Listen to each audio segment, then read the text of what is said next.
ദൈവത്തിൻ്റെ ഏറ്റവും പ്രിയമുള്ളവരെ, അവിടുത്തെ സമാധാനം ഞാൻ ആശംസിക്കുന്നു. ഇന്ന് കർത്താവ് നമുക്ക് നൽകുന്ന ദൂത് ജോബ് 19:25. എനിക്ക് ന്യായം നടത്തി തരുന്നവൻ ജീവിക്കുന്നെന്നും അവസാനം അവിടുന്ന് എനിക്ക് വേണ്ടി നിലകൊള്ളുമെന്നും ഞാൻ അറിയുന്നു. വിശ്വസിക്കുന്നവന്റെ വാക്കുകളാണ്, ജോബിന്റെ വാക്കുകളാണ്. ജീവിതത്തിൽ നിരനിരയായി ദുരന്തങ്ങൾ കടന്നു വന്നുകൊണ്ടേയിരിക്കുകയാണ്. കണ്ണുനീര് മാത്രമാ. അപ്പോഴും ജോബ് പറയുകയാണ്, എനിക്ക് ന്യായം നടത്തി തരുന്നത് ജീവിക്കുന്ന ദൈവമാണ്.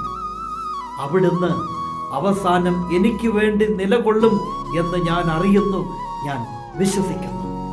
അതെ, അതാണ് വിശ്വസിക്കുന്നവന്റെ ഉറപ്പുള്ള വാക്കുകൾ.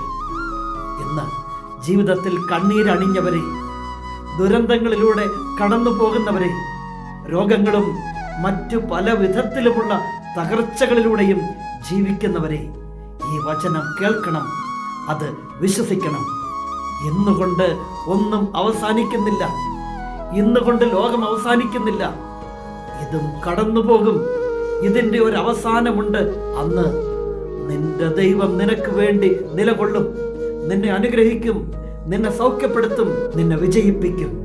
ഈ കണ്ണുനീരിൻ്റെ അവസാനം നിനക്ക് വേണ്ടി കർത്താവ് ഒരു കിരീടം ഒരുക്കി വച്ചിട്ടുണ്ട്.